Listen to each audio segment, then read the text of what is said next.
And to talk about that, I'm joined here at the big table by our political correspondent, Simon Young. Simon, it's good to see you. So, the woman known as AKK, she is now Germany's defense minister. Why does that bring her closer to possibly becoming the next German chancellor? I think mainly because so far she hasn't had this cabinet-level experience that she's now going to gain in this important job at defence. Up to now, she's been a regional politician. She was the interior minister and then the leader, the state premier in the small state of Saarland. Before she, just at the end of last year, became the leader of Merkel's Christian Democrat Party. So we should say it's Kramp-Karrenbauer's Christian Democrat Party now. And that's a job she's going to keep going forward with this new ministerial job. So she's going to be incredibly busy. But obviously, if she can make a success of both of these jobs at the same time, then that will set her up very nicely to succeed Angela Merkel, which is what Angela Merkel apparently wants.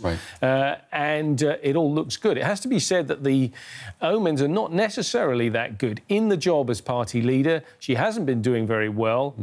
The poll numbers have been falling back. Actually, that's why some in her own party have said, hey, it would be a good idea if she did take on a ministerial job, then she could get out of the other job. No, she's going to do both, she says. So we will see. But certainly this puts her in the limelight in a way that few other politicians have been. And it also puts her, as you said, exactly where we think the German chancellor wants her to be. And it comes in the same week where we have another person, Ursula von der Leyen, becoming president of the European Commission. We know that she is an ally of the German chancellor as well. We've got Christine Lagarde, who's going to be the new European Central Bank. All of these are picks and choices, if you will, of Angela Merkel. Are we seeing the next chapter, or even I guess the final plans of Angela Merkel as chancellor, are they being sealed and completed before our very eyes right now?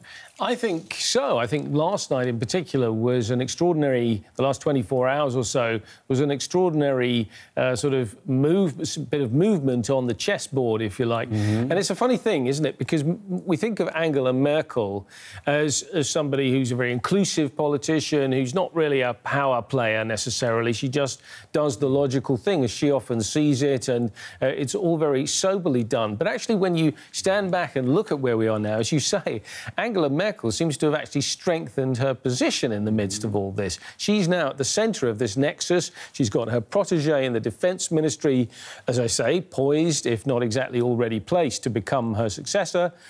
She's got her close ally von der Leyen there in Brussels.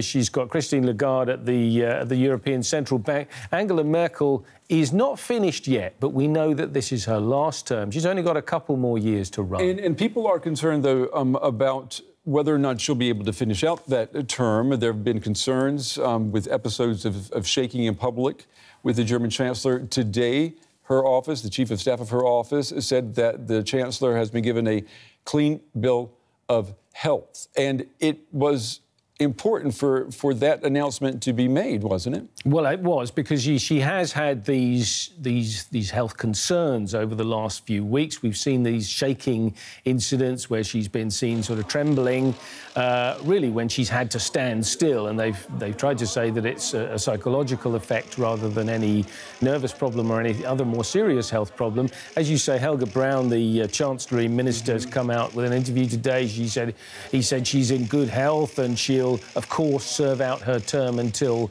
October 2021, and that's important that she does that because we've got so much work to do. But, yeah, there have been these concerns, so they're trying to allay the fears. And it's also important because we're at a time when we're in the world of Brexit. Next week, Theresa May steps down as the British Prime Minister. Across the Atlantic, problems with the Trump administration. Congress has now officially rebuked the president for racist tweets. The world looks to Angela Merkel still as a force of stability. When she shakes, the world trembles, doesn't it? Well, I think that's a good way of putting it. And when was it? 2015, Time magazine had her as the leader of the free world, you know, in the era of Donald Trump, who's certainly shaken things up in his own way. And, of course, with major ructions around Europe. A lot of people continue to look to Angela Merkel as a solid anchor in these stormy times. And so the sense that this is her final act and that, you know, she's, as you say, moving the pieces into place for when she's no longer around, that I think is both a matter of concern because it means Merkel is coming to an end, but also it reassures people because she does seem to be doing it in an unusual way. Very few politicians, while they're still in office, are able to organise the transition of power. Merkel may be achieving that. That's why in Germany they call her Mutti, the mother of the country. All right. Simon Young, as always, thank you.